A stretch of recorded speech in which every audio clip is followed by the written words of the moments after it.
High Fidelity gaan oor Rob Gordon, die eienaar van 'n musiekwinkel en 'n ou wat baie meer weet van musiek en top 5 lysies as van vrouens en verhoudings. What should I have done to make you happy? Nothing. Make yourself happy.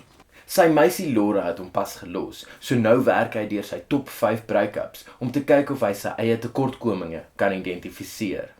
Rob is niche, snobisties en selfsugtig en hy omring homself met slackers en losers. Fetish properties are not unlike porn.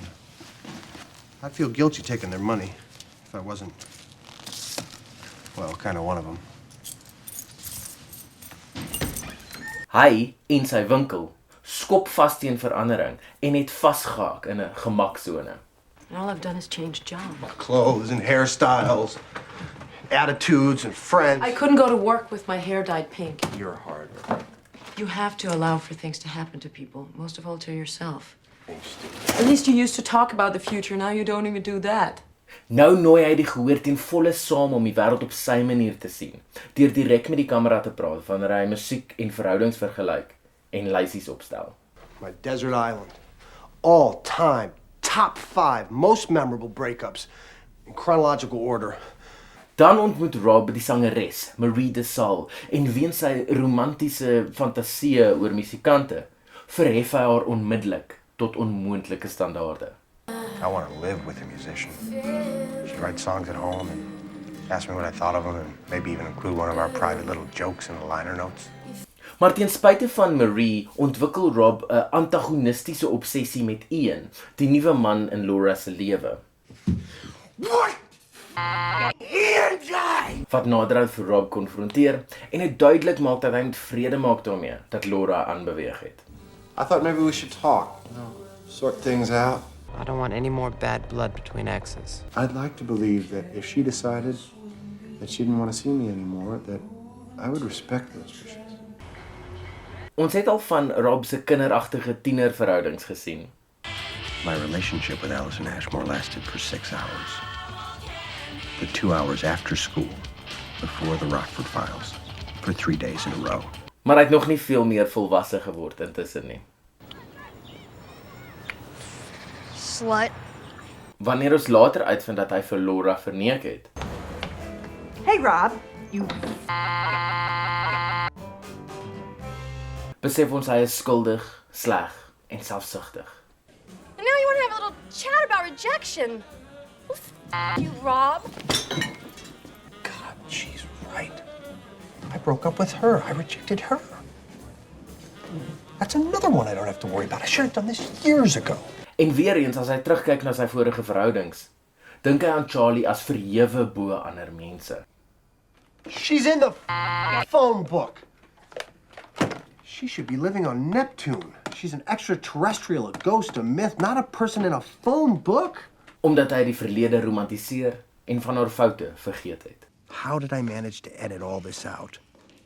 How had I made this girl the answer to all the world's problems? Wanneer sy loser kollegas se lewens aanbeweeg sonder hom en Laura 'n ou top 5 lysie van sy droomberoepe ontdek, kry Rob 'n wake-up call.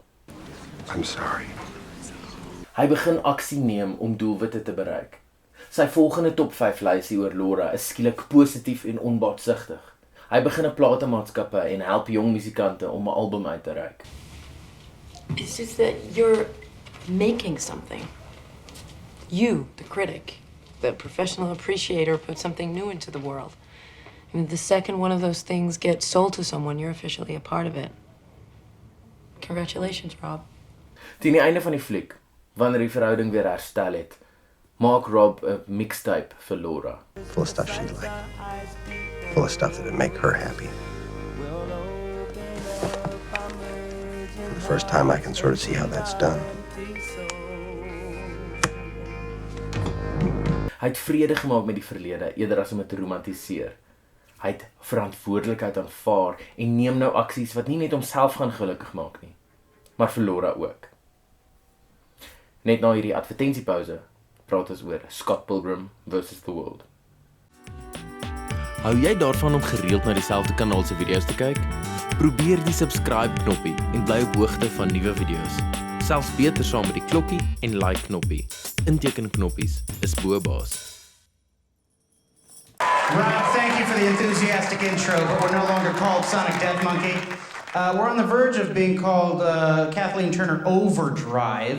However, this evening we will be Barry Jive and the Uptown Five.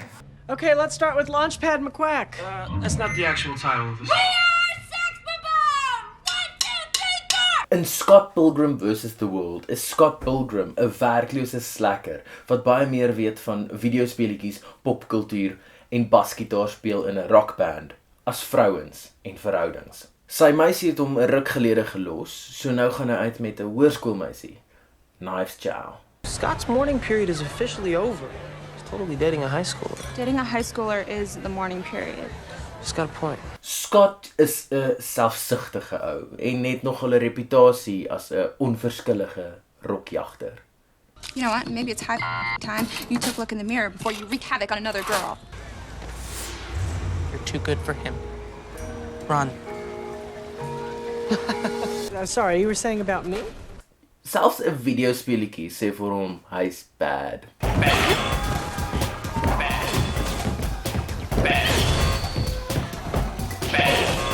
En as gevolg van die verhoudings uit sy verlede, She told me it was mutual. She dumped him. It was brutal. vermy Scott nou alle verantwoordelikheid, selfs om 'n belangrike en lewensdreigende e-pos te lees. Didn't you get my email explaining the situation? Fair warning. Blah, blah, blah, blah. I skimmed it.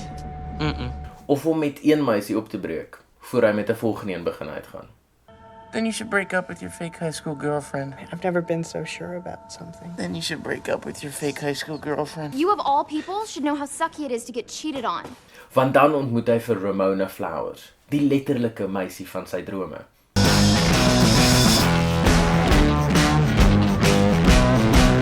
En verhef haar onmiddellik tot onmoontlike standaarde. Dude, what? She's totally real. Who? Ramona Flowers. Deur oordrewe situasies en grafika word die gehoor genooi om die wêreld te sien hoe soos Scott daarna kyk, as 'n videospeletjie waar alles gaan oor punte en oorwinning.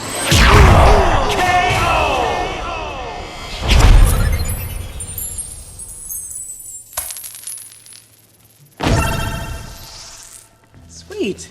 Coins.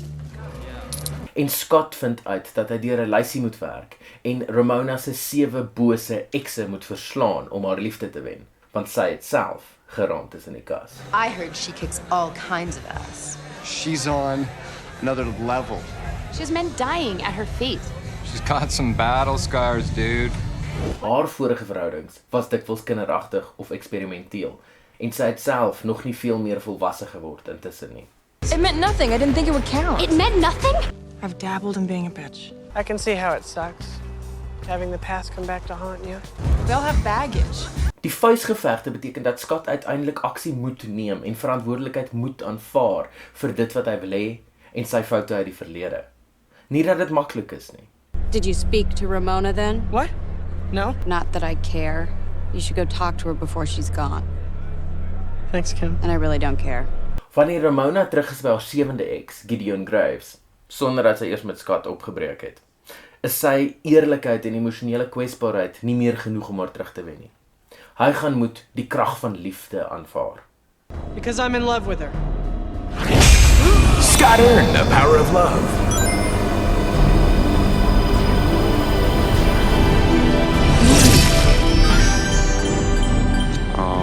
Maar hy verloor omdat hy nog nie vrede gemaak het met die sondes in sy verlede nie. Wanneer hy ander begin respekteer, Steven, the new lineup rocks. You guys sound way better without me. leer dat dit alles nie oor die magiese meisie gaan nie. Maybe I'm not the one you should have been fighting for. En verantwoordelikheid aanvaar vir sy aksies. And Kim, I'm sorry about everything. I'm sorry about me. Is hy in staat daartoe om die vyand te oorwin en nie net vir Ramona en Knives te respekteer nie, maar vir homself ook. You get bacon on the side. I'm liking that, yeah. Oh, well, let's do it next week. Yeah, cool. Yeah, all right. Be good. Yeah. Hey. Hierdie was 'n The Flow video. As jy daarvan gehou het, gee ons gerus 'n like of 'n comment hieronder. Jy kan ook subscribe tot ons YouTube kanaal, gaan kyk na ons blog by theflow.co.za of kyk een van ons ander video's.